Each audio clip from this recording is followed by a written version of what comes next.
Ladies and gentlemen, welcome back to the SHAQ Podcast.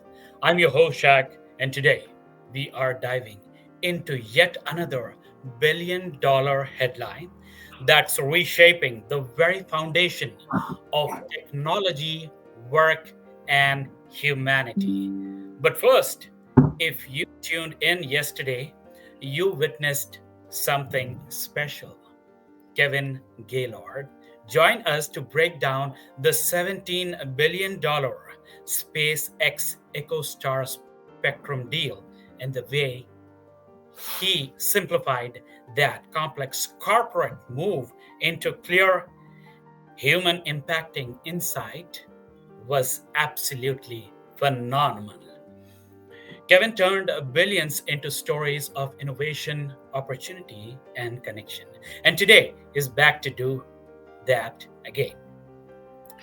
Because today's story, it's not just another acquisition. It's a $40 billion move. Yes, $40 billion, led by BlackRock, NVIDIA, and the AI Infrastructure Partnership to acquire aligned data centers, one of the fastest growing global data centers powerhouses. This isn't about building, or this isn't about, to be very honest, it's not about buildings, it's not about servers. This is about the infrastructure of intelligence itself. What does this deal really mean for the future of AI, for data, for energy, for jobs?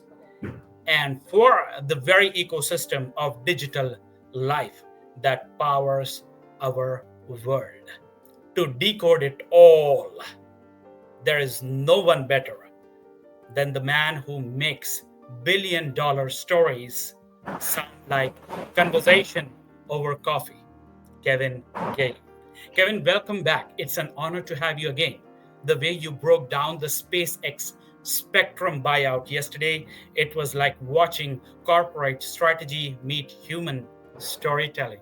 And now we've got a $40 billion tech infrastructure chess move on the board. And I can't wait to hear your take. So, welcome to the SHAQ Podcast. And how are you today? Yep. Great again, Shaq. Once again, pleasure to be on the show and see you. And in this case, here that Diwali is still in full effect outside. Happy Diwali. But this is a very cool deal, and I'm excited to talk about it. Excited to see it play out, and as interesting as the acquisition we discussed yesterday was, this one I think is even more exciting and engaging on a global scale. So it should be a good time. Absolutely. Absolutely. I totally agree with you on that. And we are going to discuss this deal in detail. So, you know, there are many questions lined up for you. But before that, I would want to ask you, how's the weather outside? Sunny.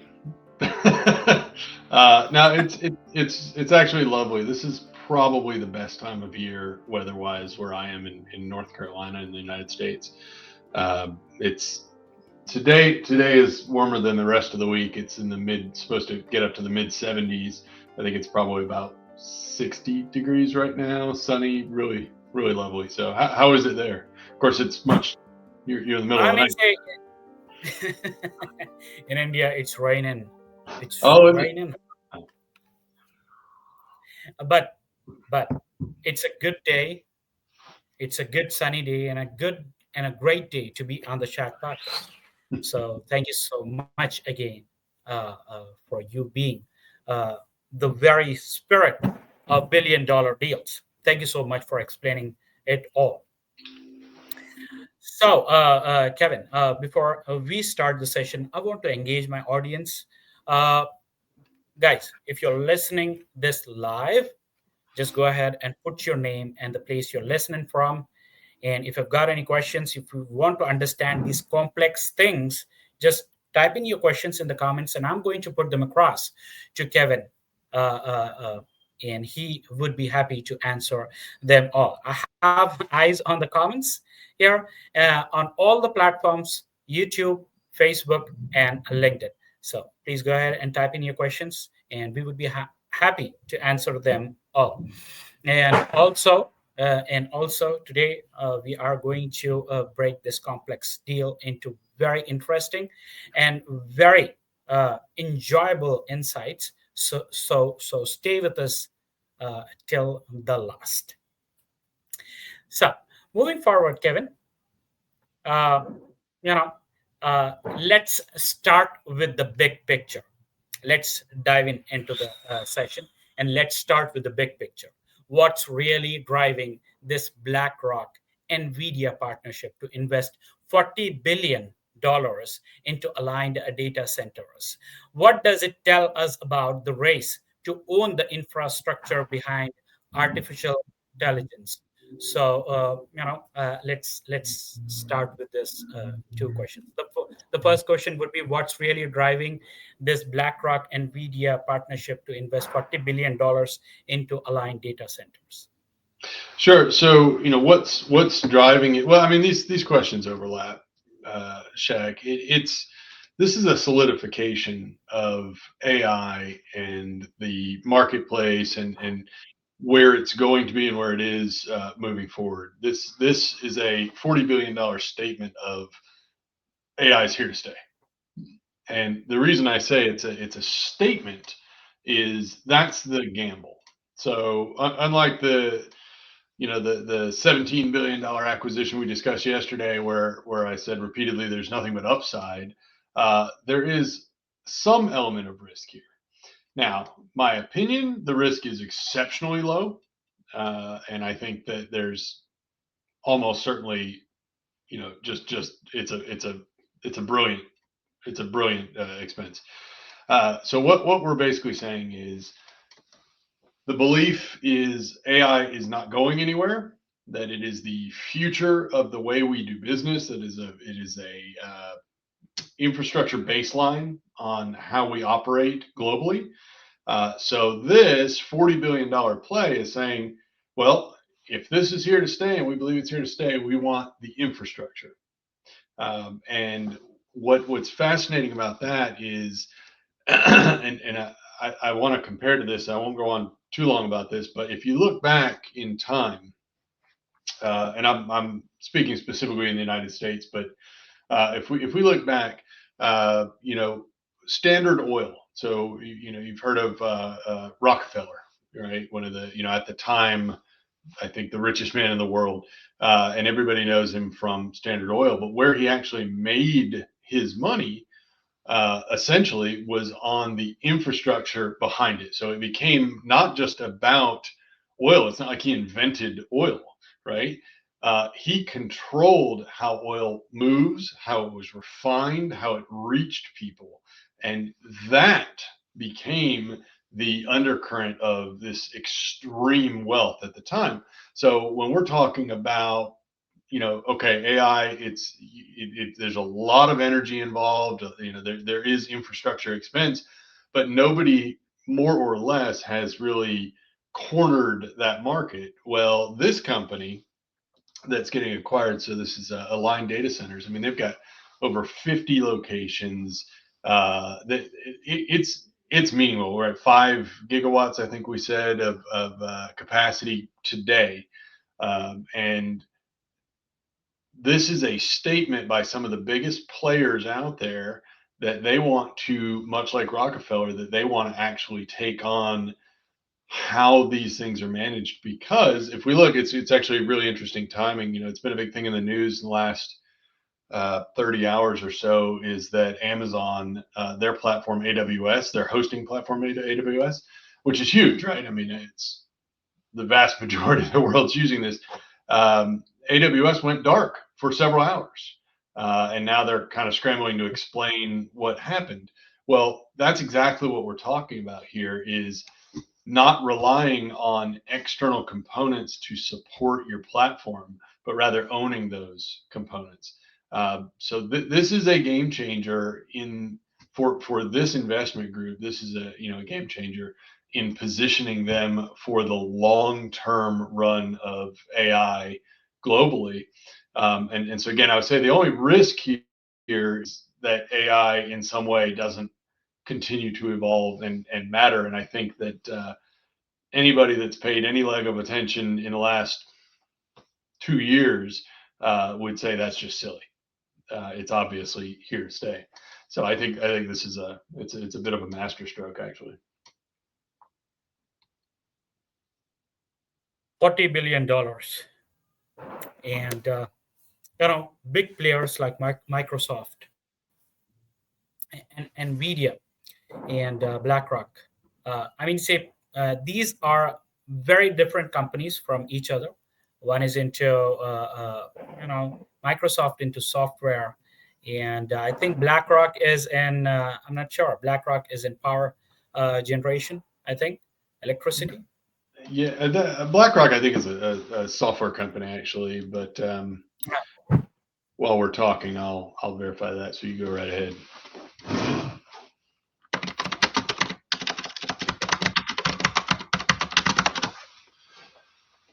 Rather, they're a global investment management company. Okay. So this is So they're where money. Yeah. so this is where the money is coming from. You would say. Well, I mean, they're probably helping organize it. I mean, NVIDIA, Microsoft, XAI. These are companies that have. I mean, they print their own money. They've got so much. So I think that they are probably more guiding it from a sort of a managerial standpoint, or just one of what they're calling the consortium. Actually, this thing's got a name, SHAQ, and this is one that I need to remember because I just learned about it this morning. So it's AIP. It is Artificial Intelligence Infrastructure Partnership. So that's what this new investment vehicle is, AIP. And so that's BlackRock, NVIDIA, Microsoft, and XAI, which is Elon Musk. That's a powerhouse right there. So I learned the name AIP this morning, but I promise you, in another year, that'll be a common name for us. Exactly. I totally believe that. I totally believe that. Kevin, out of context, before we move on to the next question, which is based on the same, which is based on the same context about BlackRock and Nvidia and Microsoft and what they do and stuff like that. Before that, you've been into $1 billion deals before with Bell South, right? Bell South acquiring AT&T, if I'm not wrong. AT&T acquiring Bell South. Sorry. I'm just a normal human being. So I keep forget. I find it very hard to understand these deals. So just wanted to ask you how this transaction works and how, like we normally do, like you give some money and they acquire the company, or how does that happen? That it does involve the government as well. $40 billion. How does the money give and take happens? Yeah, so it is an acquisition. So I mean, there is some level of oversight involved, but since they're not discussing a monopoly, I don't think there'll be much of that. They are talking about the structure of this is so it's $40 billion. It is $30 billion in equity and $10 billion in debt.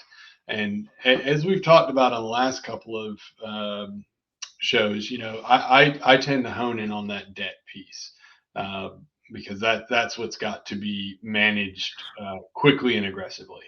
So you're taking equity from one organization and saying we're sort of distributing this to the new organization, but the debt's got to be made up.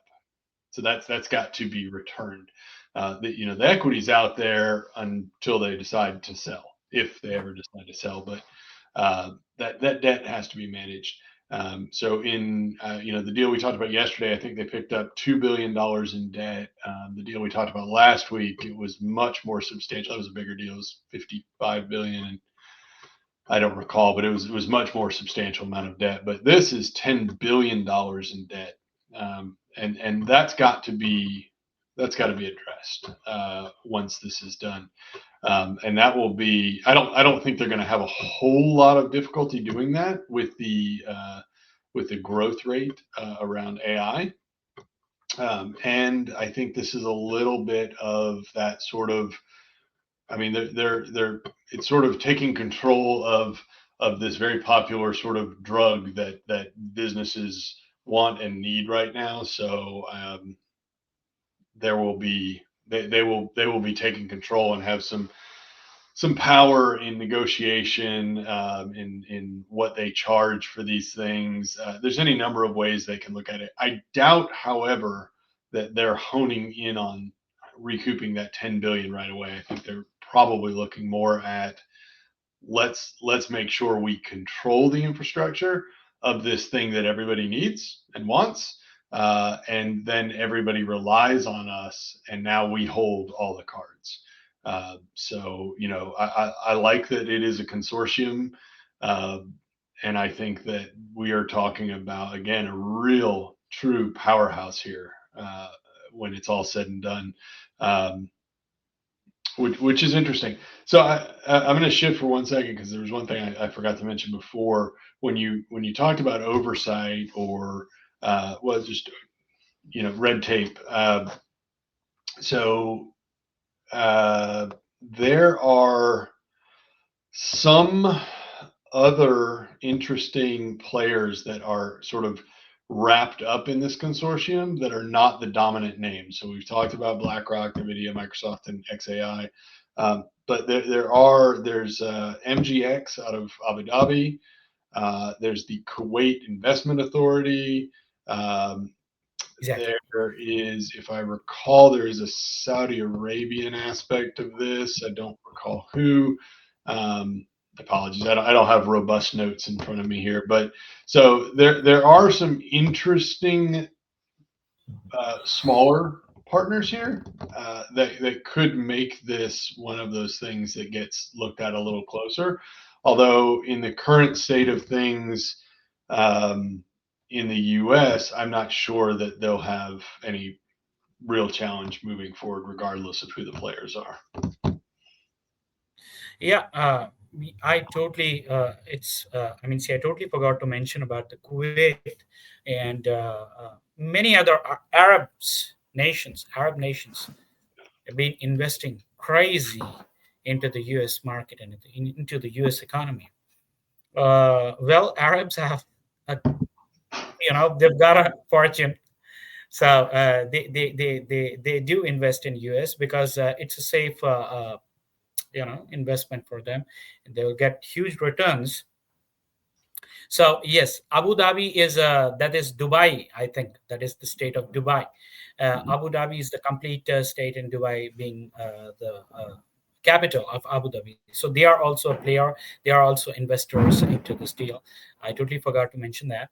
And we were concentrating on these players, Microsoft, and Media, and what Black is the other one? It is BlackRock BlackRock. and XAI, which is Elon Musk.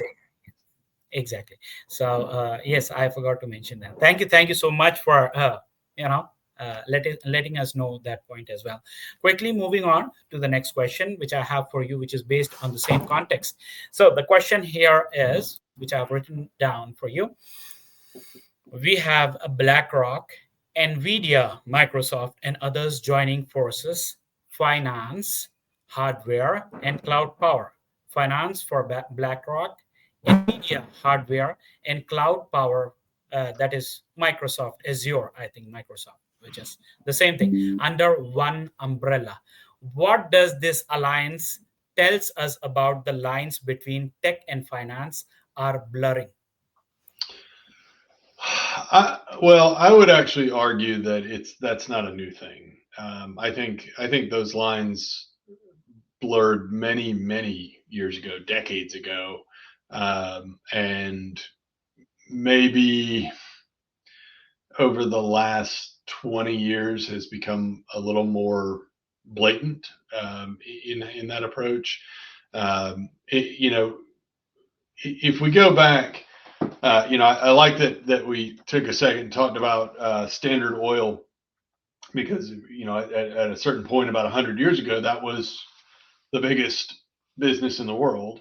And I think when we look at the last maybe 20 years, we realize that, you know, coal and oil have really been the bedrock of global economy for so long now. And you know, since, well, really since probably the Yeah. early 1980s, there's been a slow but consistent shift. Those things are still obviously incredibly meaningful, but there has been this move towards technology, and specifically communication and management. You know, data management tools. So when we see that we are moving into something that is really abstract, right? So even the internet, at one point we thought, why would anybody want to use this? You know, in the early 90s, right? This is silly. Computers talking to you. You know, we didn't understand it. Then we sort of got it, and oh hey, it's changed everything about everything. And then right about the same time were cell phones, right? So we were still using payphones and stuff, right? And then cell phones kind of came around, and the original conversation around that, you know, was right, sort of the same thing. Well, why do I need to be reachable everywhere? I don't. That doesn't make any sense. That's not going to take off. Well, that's not true at all. That completely changed everything, right? And then when we combined those two and went to smartphones, sort of the same thing, where the onset of Google and other search engines, and you know, it's sort of go, okay, well, I can look at my encyclopedia. These things aren't hard. Nope. I actually remember reading or seeing, excuse me, an interview. Forgive me, I don't recall who it was, but it was from, I want to say, the mid to late 1960s, of a guy I think was an AT&T employee, actually, real technology guy, and his assessment, so now 60 years ago, was, guys, the currency of tomorrow is going to be the speed at which you can move data around, right? So forget just data, just this shift to data. It's all about information, the pace at which you can move information. That was prophetic in the mid 60s, and completely accurate, right? So the whole world shifted to, everything is about how fast we can move information around, how quickly. And now AI is just the next leg of that, which is now saying, okay, well, we can move data really, really fast, right? I mean, somebody can have a thought in Indonesia, and that thought can be fully developed and shared with visuals and everything in moments in San Francisco. So we're already there in terms of speed of communication and sharing of information. Now, what we're saying is, well, how do we speed up? If we think of it, you know, evolutionary standpoint, how do we now say that we can take this information? I'm going to give you this whole huge amount of information, but I still got to consume it. So now I can get it fast, but I have to spend my time consuming it. So now AI is saying, okay, we can take that consumption gap and shrink that down and give it to you in bullet points. We can give you a condensed version. We can make it, we can pull out just the usable aspects of it. So now you've once again sped that process up. I would argue that there's a lot of social and even intellectual downsides to this, but that's a very different conversation. Uh, that said, you know, it's the clear next generation. So for the people who were really, you know, from an investment standpoint, that really got it back in the 60s and 70s, and said, hey, computing and telecommunications are where it's at. That's where we're going to put our money. That's where we're going to invest in the future. Then in the latter part of the 80s and the early 90s, hey, interconnectivity between machines is where things are at. That's where we've got to put our technology efforts and our stacks. And then in the mid 90s and into the 2000s, hey, telecommunications, once again, this is the bedrock of the future. It's all about mobility. You should never have to be unplugged. We need to be available all the time if we want to be. And then search engines with the onset of Google, which I want to say was like 1997. I mean, it's you start thinking about it, it's not that far back. We didn't have search engines. We had Yahoo for a minute before that. I think '94, the first search engine came live, and it was, I want to say Google was around 97, 98. So here you have the next thing, and now we're these things are happening really fast. And once people embrace that, right? Originally, Google was kind of like, what the heck is a Google? Who cares? And all of a sudden, it's the big in the world, and so on and so forth. So now let's skip to right now in the last 24 months, AI and all things tied to it. The difference is, I think this one is so obvious to everyone, right? So there might have been questions on everything else I've mentioned along the way, or maybe you need to have some real meaningful technical understanding. But on this one, I don't think anybody's questioning it. I think everybody uniformly says, no, this is a tool that makes sense for the simplest of users all the way to the most complex users. This one makes sense. It's easy to understand. It's easy to interact with. And yes, there's going to be different levels of educated users, but everybody can use it. You don't have to be a specialist to use this tool. So here we are at a point where now we can say, this is that next currency, that next global currency right now. This is that moment. So I got real rambly, and I apologize, SHAQ, but when, tying it back to, this is a $40 billion, this makes so much sense for those reasons that I just laid out, that it's the next thing, and it's right now, and it's right here. I'm sad to say, that I wish I had a few $1,000,000 that I could get embedded in this for my children and my children's children, because this is that time. When people look, sort of joke, oh, if I could take a time machine and go back and I just buy Apple stock. Okay, well, guess what? This is Apple forming now in real time. And with that said, if I'm doing a prediction here, this consortium, and I want to get that name again, AIP, Artificial Intelligence Infrastructure Partnership. If I had, some money, some real money laying around, that's where I would put it right Okay, well, that's eye opening, and now. thank you so much for letting me know where I need to invest my money. Whatever I'm making from my live streams, is it possible? I mean, say how much is the minimum amount we should invest into this? I'm not the guy to answer that question. Unfortunately, yeah, I can see the moving parts and understand them, and I can make recommendations, but I'm not. I don't have a lot of liquidity, and I'm also sort of hyper frugal, so I'm or risk averse when it comes to investing my own money. But I mean, even a few $1,000s might make a difference. So.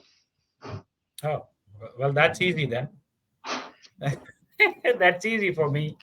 So anyhow, quickly moving on to the next question. But before we move on to the next question, I just want to tell you about something which is from my experience. Um, in the 90s, when I was born, or before I was born in 85, we had this in India. We have in Hyderabad, we've got a small Silicon Valley, and we've got the mind space, which looks just like New York City.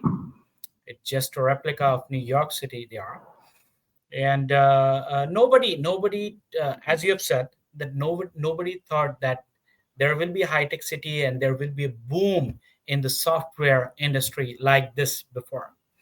And to show you that, just wanna you know, I just want to show this. Can you see my screen, Kevin? Yes. 1998 to 2019. Wow. You can also see a cow moving here. Where where'd the cows go? That's amazing. That is the change we've got. This is an old picture which I found online, so I just thought that I should be showing this old picture to the people who are watching this live. So Hmm.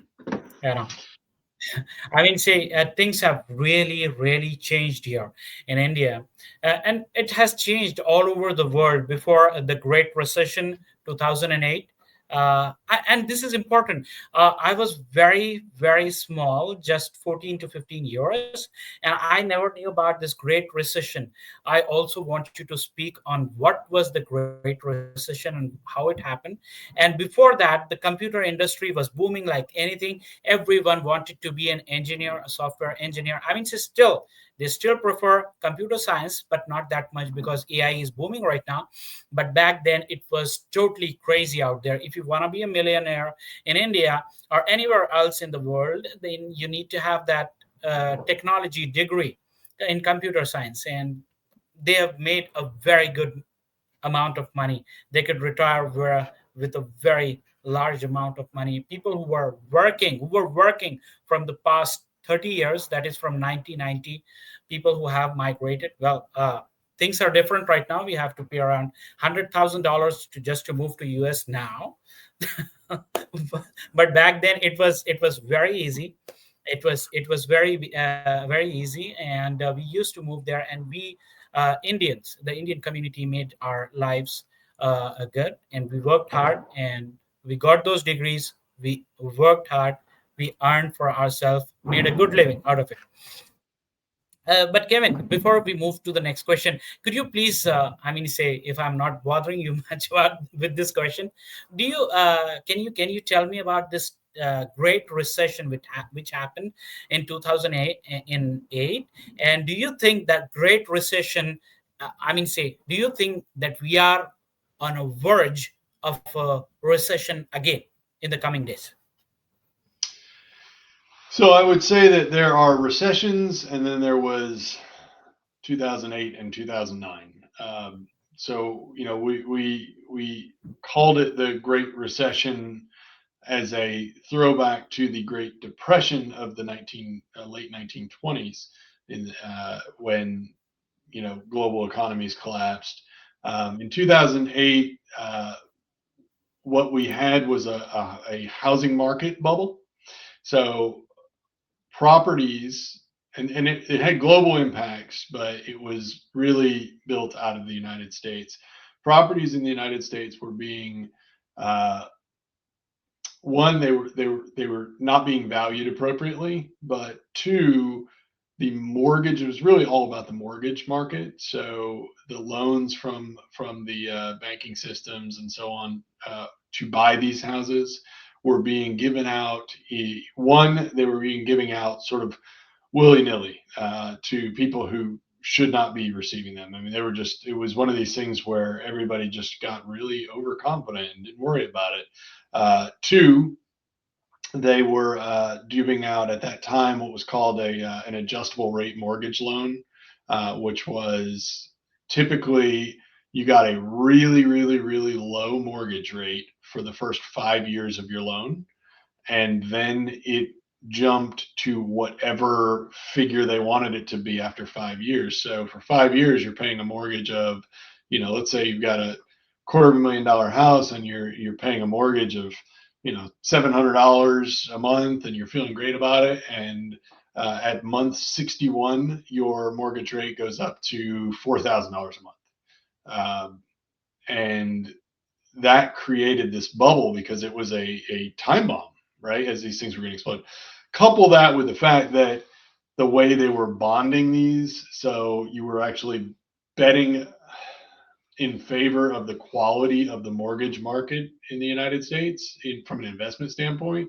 And this is a much more complex conversation, but you're able to invest in mortgage bonds because they were considered extremely safe, but they were becoming not safe.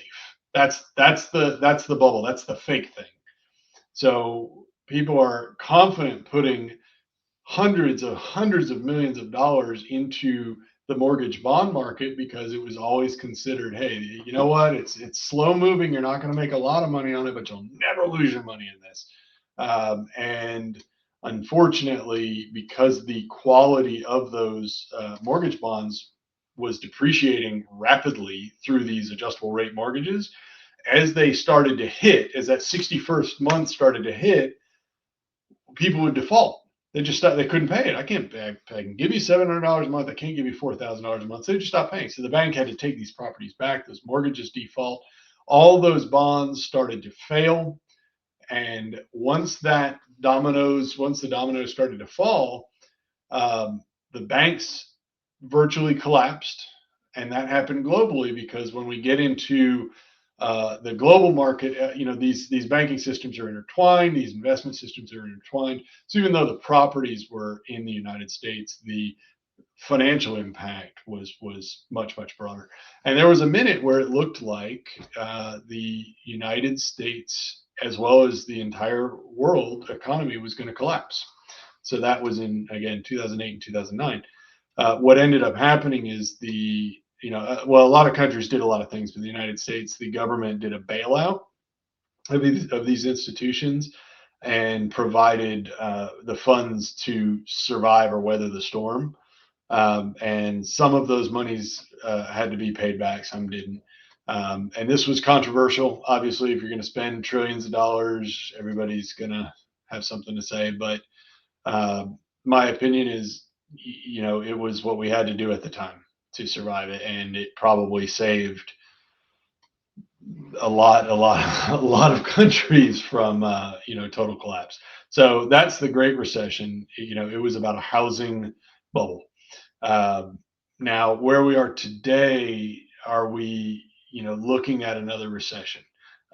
So I say there's recessions, and then there's that's a different monster.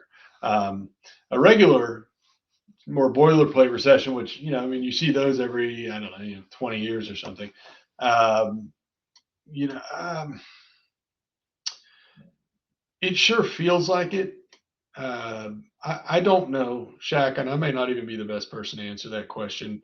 I can tell you that there are, I'm searching for my next corporate venture, and what's very interesting is as I'm interacting with a lot of corporations and a lot of peers and former peers, is finding a change in the confidence level of the marketplace in the near future. So I'm definitely seeing a lot of people being skeptical about the quality of the marketplace over the next year or two. So that would, to me, be an indicator that we could be seeing a recession. But if we actually look at the stock market, aside from there's been volatility. If we take a big step back, it's actually been quite strong. So I don't know. I don't know. I don't know. I want to be an optimist and say I think we're okay. But it's still a time for caution. That said, these moves that we've been talking about the last couple of days, these are good. I mean, this is good stuff for everybody. Growth in the AI market is good for economies and good for business. The investment that SpaceX and Elon Musk just made, or are these things aren't solidified, but that are in the process of making, these are good for economies and good for business. I think there's and when the gaming, the one we talked about last week with the acquisition of EA Sports and so on. I mean, these are typically from a larger, a macroeconomic standpoint, these are good things. So people are spending money, that helps. So that was really left field for the purpose of this podcast, but hope that helps clear it up at least. Thank you so much. Well, on a serious note, uh, Yeah, there have been a significant rise in layoffs, and also I can feel I am a part of this corporate or the business now, doing podcast and everything, doing my research, doing everything. I mean, say I explore things from politics to business, everything. I also feel the same, and I totally agree with the points you've made here. Moving on with our discussion, coming to the topic again with the next question. And thank you so much. That was an out of context question, but thank you so much for answering that. So, moving on with my next question, which is based on, as always, the theme of my podcast, humanitarian side, the human element.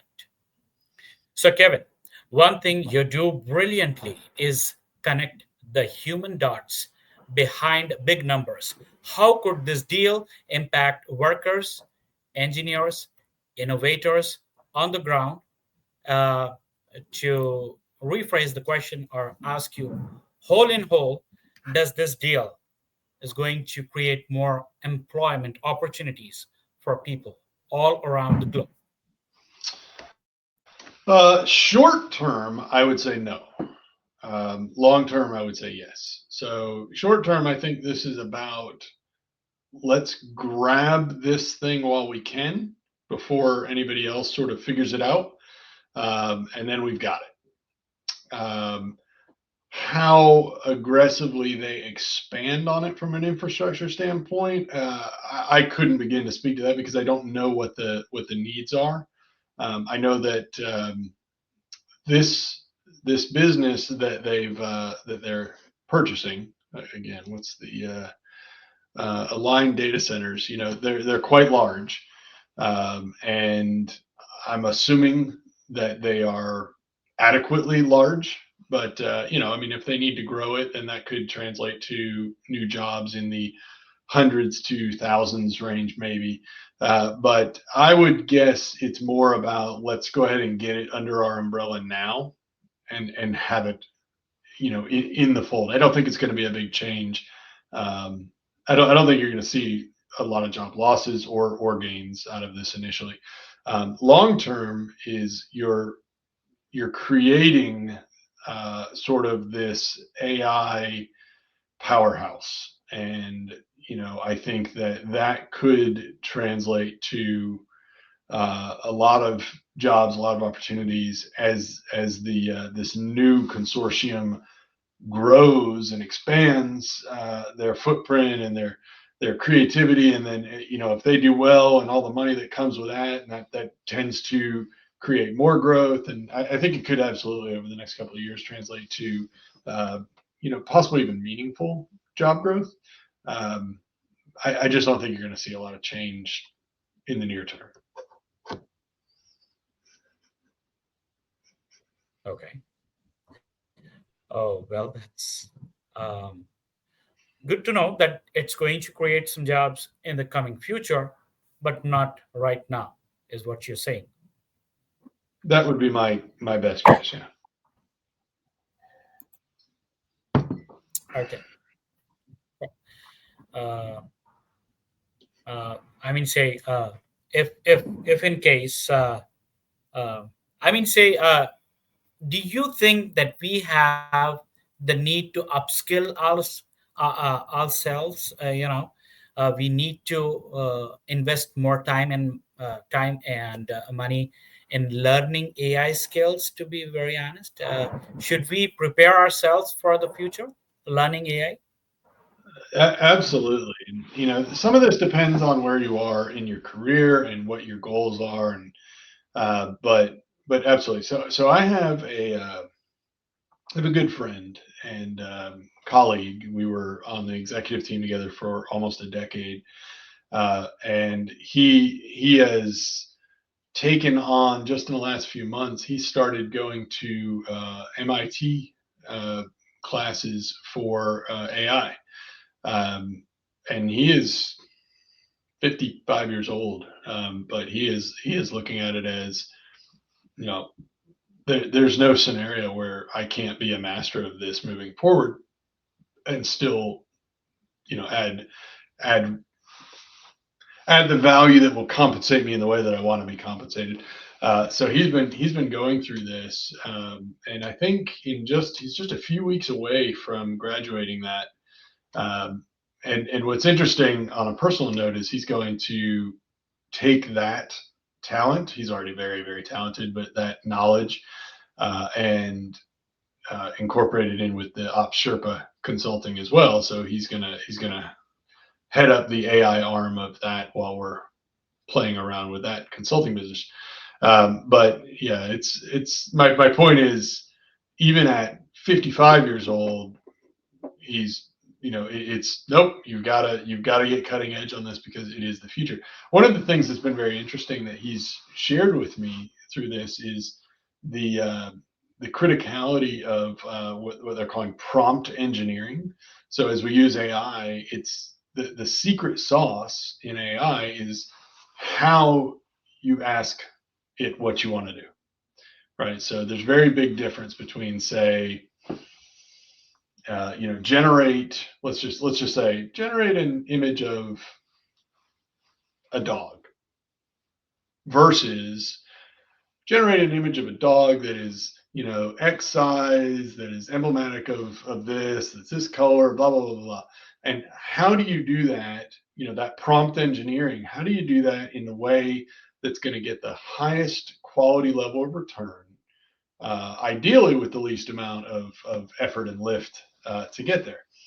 And so that, I think, at the smallest level of this is going to be the most critical immediate skill for everyone. So I'm not a technology guy. I'm not going to be a technology guy. I'm an operations guy. I'm a leadership guy. That said, I promise you, I am working very hard at becoming a high quality prompt engineer to be able to utilize the tools for success. So I took a course as well, through the Wharton Business School online, for it was a AI fundamentals, for non-data scientists, and it's fascinating to learn the quick history of where we're at, how what goes on under the hood, and how things interact, and then take that and couple it with. By the way, this gentleman I'm talking about is Darren Leese, who I think we're going to have him on the show at some point here. But so he's taking my sort of foundational knowledge and beefing it up, which is really really fascinating to me. So yeah, I think everybody has some level of responsibility to learn and expand on this. Depending on what your direction is, though, do you need to go out and know how to build AI platforms for specific businesses? Probably not, unless that's your direction. But you definitely need to know what the various solutions are in the marketplace, how to interact with them, how to get results. I mean, it's basically a language that you need to learn to speak, and I think everybody has that responsibility. So that's it. Awesome. Awesome. Thank you so much for that brief answer and letting me know about that upskilling is important. And I think I should get a degree as well in artificial intelligence now. I need to invest. I mean, say I tried to search for a free degree in artificial intelligence, but was unable to find one. But there are lots and lots of certificates for artificial intelligence which are free, and also in collaboration with the Indian government, Google has given a free Google AI exchange program for people in India. So that's absolutely free. You also get to visit the Google office. I'm going to take a video around there and I'm going to send it across to everyone on That's LinkedIn. fantastic. So and also I'll be waiting for Darren once he completes his graduation. And do you think? I mean, say he took a full course for 4 years.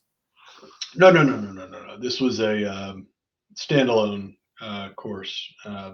So it was, I don't know how many months long. It was basically a semester. So Six it's months. it's a certificate instead of a degree. Okay. And yeah, anything can help. Right now, we are just, getting to know AI. Most of the people don't even know what is AI. I mean, say, you know, to be very honest, most of the people does not know the applications of AI and what's going on with this and things like that. But it is growing fast. It is growing very, very fast. If you ask me, Yeah. and also, Oh, I'm going to just throw in there. So I talked earlier about comparing this particular $40 billion acquisition to how Rockefeller managed, Standard Oil, right, 100 years ago, and by owning the infrastructure, being able to monopolize that and make an unparalleled fortune.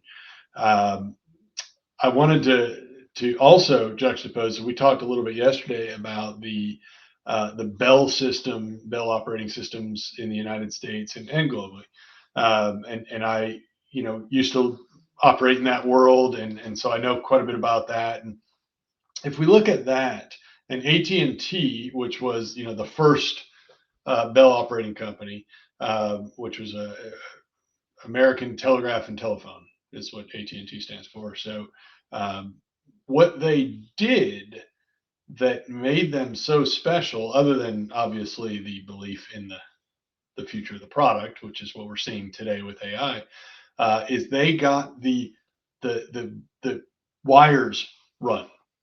Right. This was the secret sauce. Was you've got to. It doesn't matter if you understand or you can create two telephones if you cannot physically connect them to talk at that time, right? In the 1900s. So when we start thinking about that, it became, well, really, and AT&T has been a dominant global corporation for well over 100 years. So how are they able to pull that off and maintain that? Well, they created and owned the infrastructure, and then later, even through acquisition, have continued to be meaningful in the same vein. So I wanted to compare this particular uh, acquisition to those two companies, and I want to share just a. Let me see here. See if this works. All right, are you seeing my? Wait, hang on. Nope. Let's try this. Tell me if you see. Do you see that? You're muted, and I believe you're saying yes. Um, you're still muted. yeah, I can see that. So this was just as I was talking about it. This is what I've been as I look at my other monitor. This is what's been just staring at me, which is just the idea, with the exception of forgetting the E on infrastructure, is these are. I like comparing this deal to these two particular, not just organizations, but platforms, right? So Standard Oil and then AT&T. Here we are today. Again, I say, imagine if you knew at that time what Standard Oil was going to mean, or what AT&T was going to mean. And I believe that's exactly what this is. I think that's how big of a deal this really is. This particular organization um, is uh, is really going to be just that substantial moving forward. So again, AIP, Artificial Intelligence Infrastructure Partnership. I think that's the potential level. So a true financial economic game changer. Awesome, awesome. Thank you for making that simple and breaking into uh, understandable points. Thank you so much for that brief answer. Kevin. Kevin, before we move further, to be very honest with you, I have some questions. If you kindly permit me some more time so that we could Sure. continue the session. Thank you so much. Mhm. So, moving on to the next question, which I have for you is apart from the human, we have discussed about the AI hype. We have discussed about the importance of upskilling right now. We have also discussed about the human element that this is going to create jobs, but not right now. But we should be ready for our turn and upskill ourselves. Now, let's speak about the energy and the sustainability. So, my question to you is data centers consume massive amounts of power. With sustainability becoming a global priority, how will deals like this balance AI expansion with environmental responsibility? Yeah. Well, wow, that's a that's a very tricky question, Jack. It's a bit loaded. I on the surface, I would say that energy management has always been the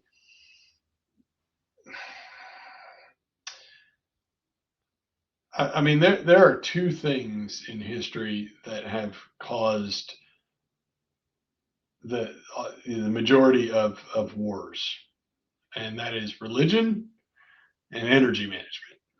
Now, you can argue politics, but I think that's just an offshoot of the other two. Um, so I don't think anybody would deny that crude oil, has been the driver of every meaningful global conflict in the last 40 years. Exactly. Um, I totally agree. Yeah. and there are other things, but energy is going to continue to be a challenge here, especially when we're talking about an industry that is consuming more than we have anticipated before. And so I think that there is a responsibility and there is um, I don't know if I want to go all the way to urgency. I don't think we're at that yet, but there's a responsibility long term to continue to try to uh, innovate on the energy development standpoint. From the energy development standpoint, I understand. Forgive me, it's been several weeks since I read about this, but that they're just at a university in the United States. They have just, for the first time in history, been able to. I don't know if you're how much you know about cold fusion, but the concept is that you're able to, without a nuclear reaction, you're able to generate more power than you put in. Is always the goal, and to do it uh, through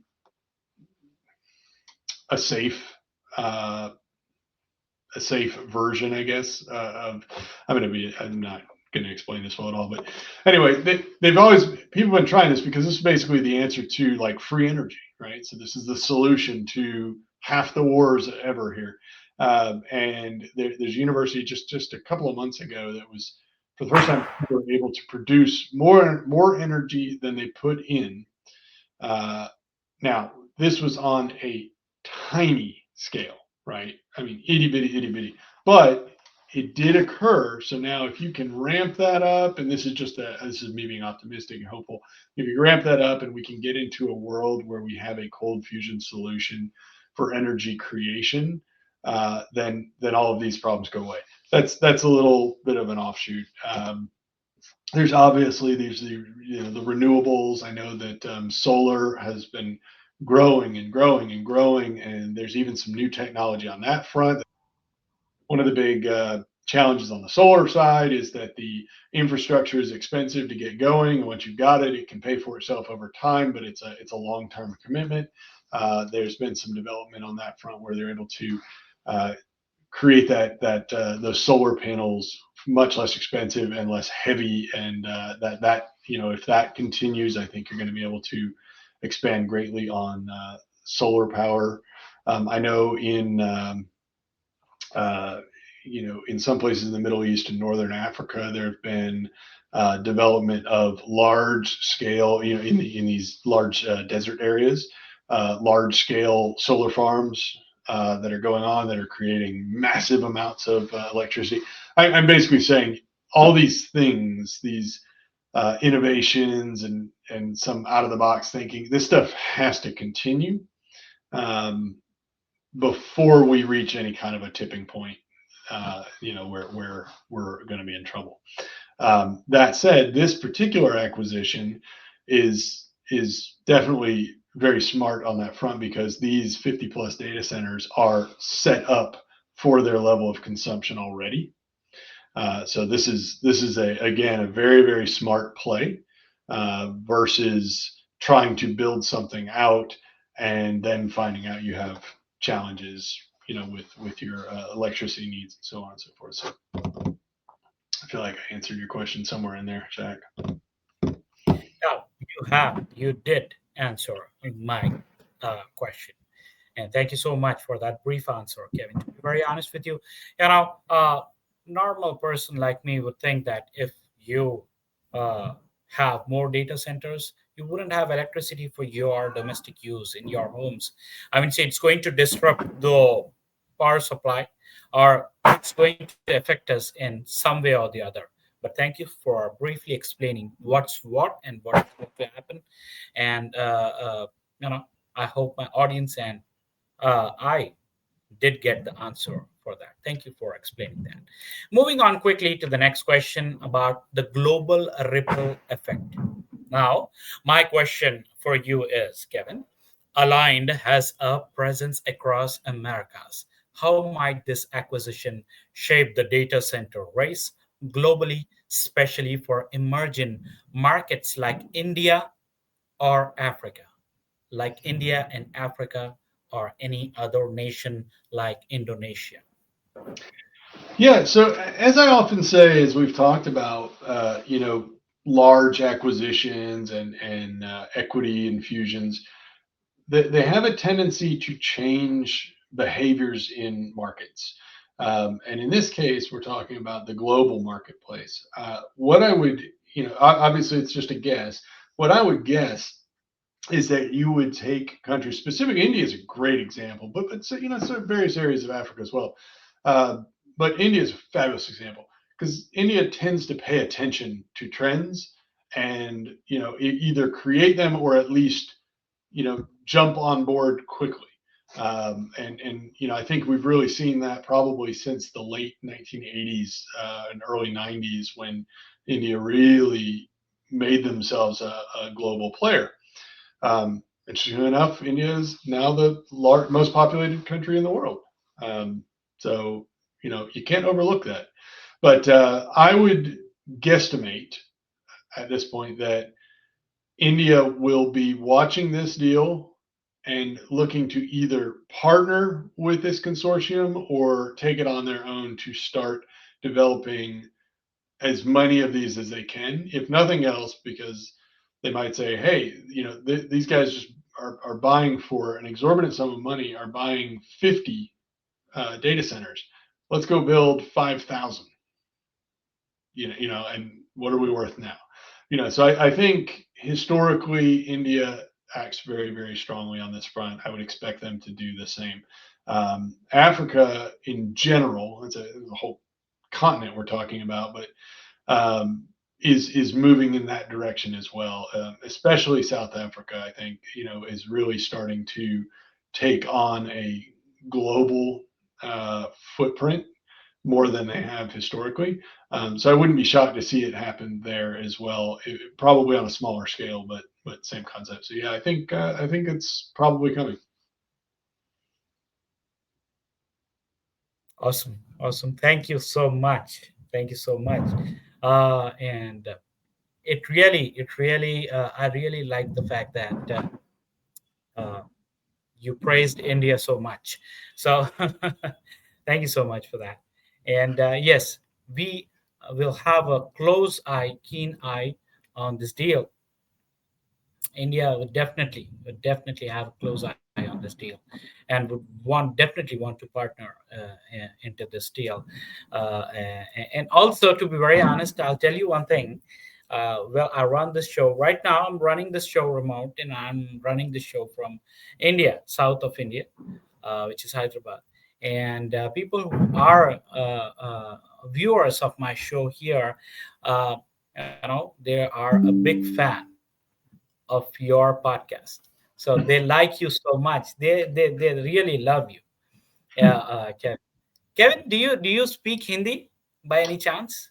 I do not, nor have I ever been to India, so that's on my list. It is. Oh yeah. Mhm. And I'm going to be your host, just like on the SHAQ podcast. I'm going to host you while you're in India. I'll be there, meeting you in person. Or while I am in the States, I'll definitely come over to your office, or I mean, say your residence, or uh, wherever it is feasible for you. Anyhow, I'll do an in-person meeting for you for sure, and I'll shake your hand and I'll ask you for a job. And offshore. Fair enough. So, Fair enough. uh, sure. When the time comes, I'll definitely do that. So moving on quickly to the next question, which I have for you is this is based on the investment strategy insight again, Kevin. And my question to you is this: BlackRock's involvement signals long-term financial confidence in AI infrastructure. What kind of ROI, return on investment, or timeline do investors realistically expect from a $40 billion commitment of this scale? Yeah, so this is a little different than the other ones we've talked about because this is definitely the long play. Um, you're you're talking about saying we're building the foundation, or we're acquiring elements of the foundation to couple with what they already have to position themselves to be the dominant global player in what is the strongest emerging market anywhere. So I don't know, Shaq. To be honest with you, I would be guessing, and I don't even think I could hazard a good guess on what that looks like in terms of investor expectation.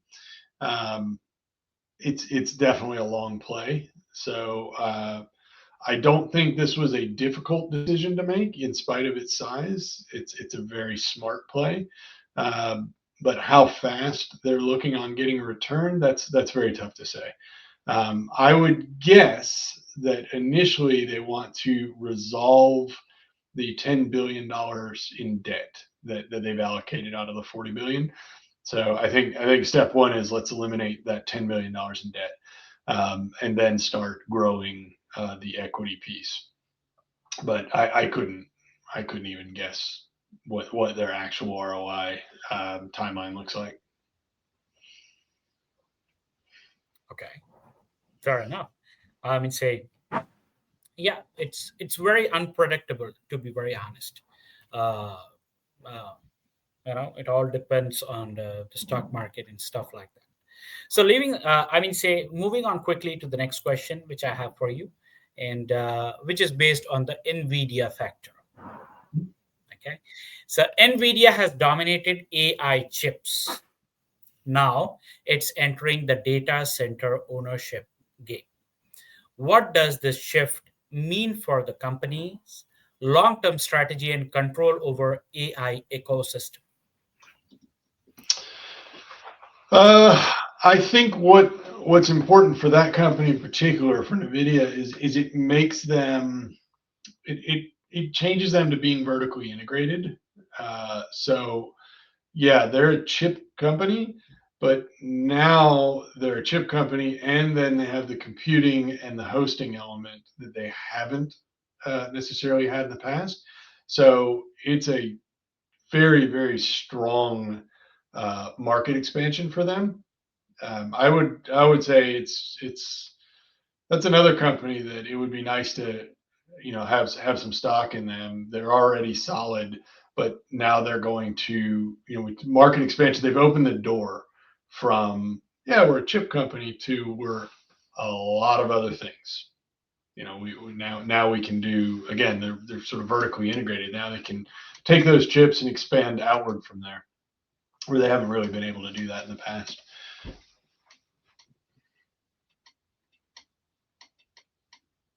Okay. Okay. Thank you so much for that brief answer, Kevin. Kevin, I quickly have five simple questions for you.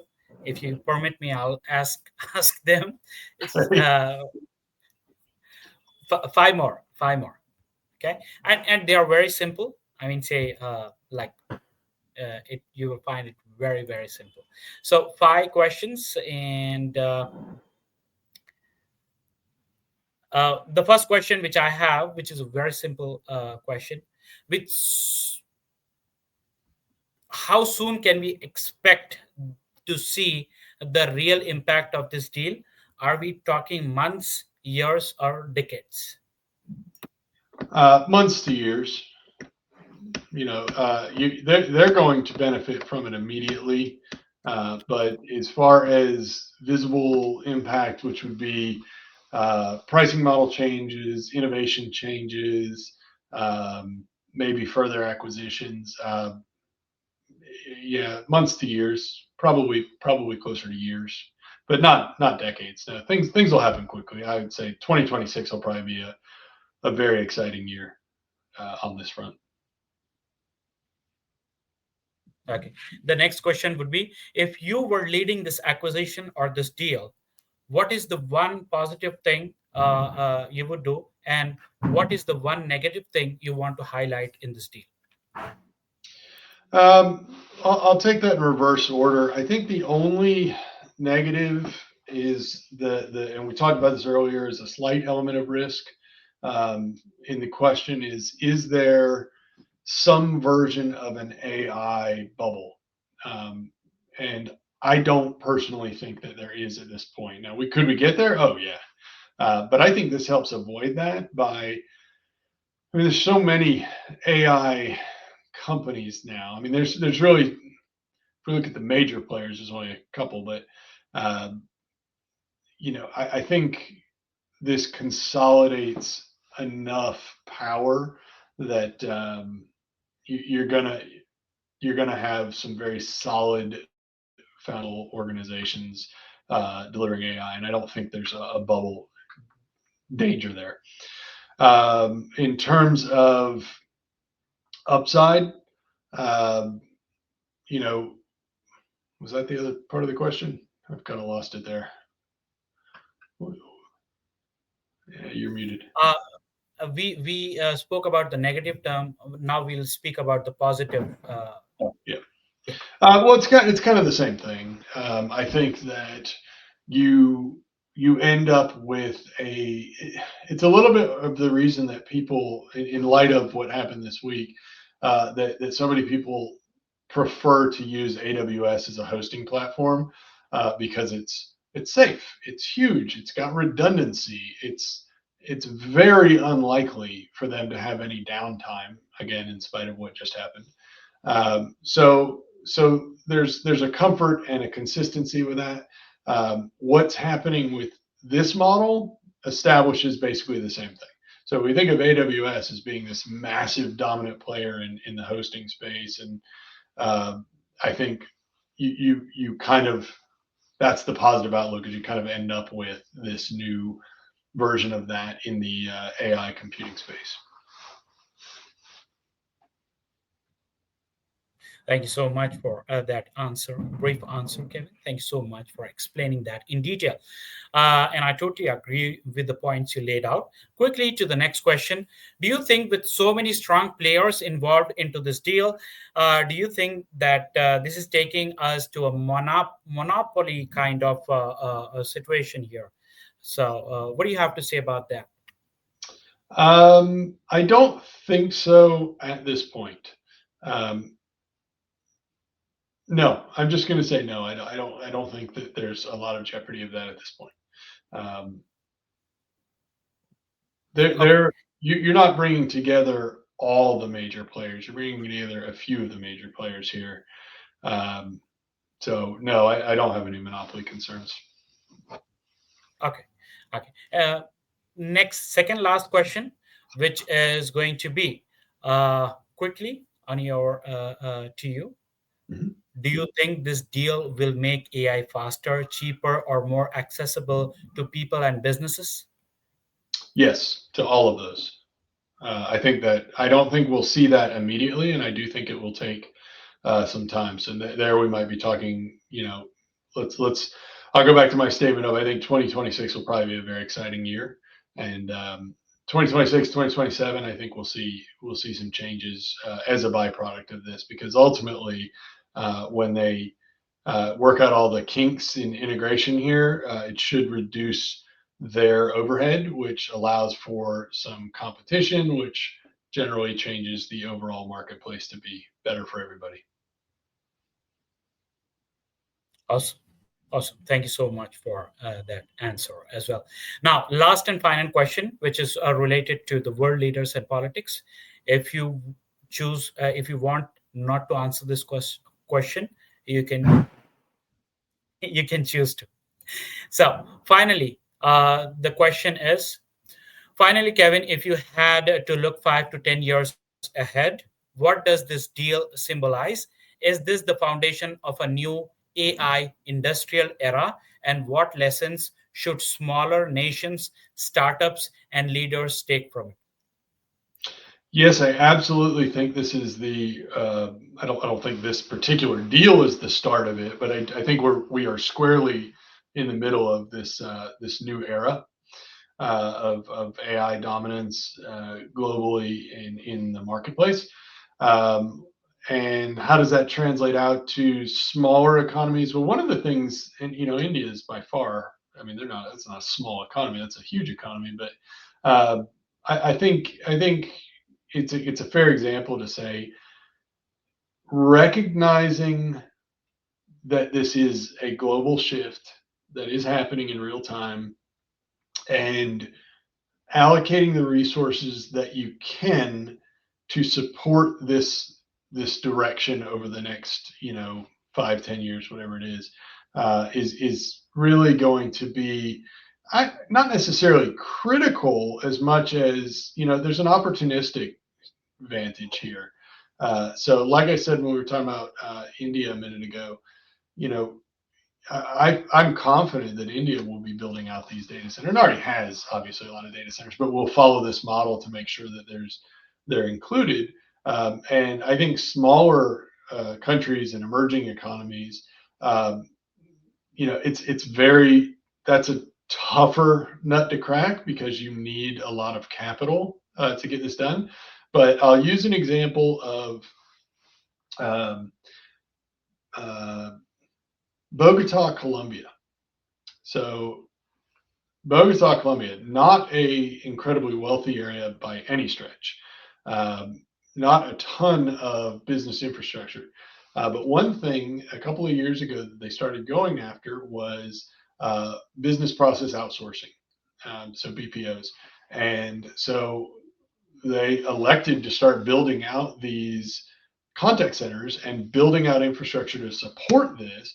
And in very little time, Bogota has become a meaningful player in the BPO global community, bringing lots of jobs and opportunities to Colombia just by deciding to invest in themselves and say, hey, we've got people, we need phone lines and power and computers, let's set this thing up and educate them and then manage outcomes. And so now Bogota. And another example would be the exact same thing in the Dominican Republic, another area that is, financially challenged, and yet they're a meaningful player on that front.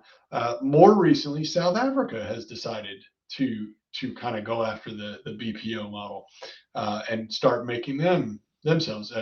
Um there are other countries, but these are just examples of doing the most you can with what you've got. So these are relatively low cost investments that allow them to align with global initiatives. BPOs have been so big for quite a while, but I mean it's really gotten very big in the last say 10 years.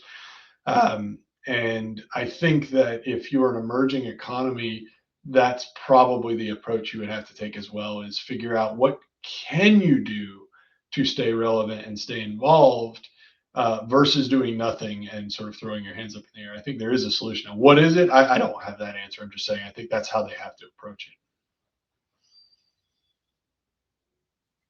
Awesome. Awesome. Thank you so much. Thank you so much. And it's also in line with our discussion coming this uh, Thursday. And that discussion is going to be all about the KPOs and the BPOs. What is business process outsourcing? What is a BPO model? How it works? Who are the players involved? And, how it benefit the people of the host country. So everything will be revealed, and everything would be discussed on that show, which is going to be on Thursday, same time, 10:30 a.m. New York time. So to my viewers, stay tuned for that as well. So Kevin, uh, you know, I just want to say what an incredible deep dive that was. Kevin, every time you join me, you don't just decode billion-dollar deals. You make them make sense to everyone listening.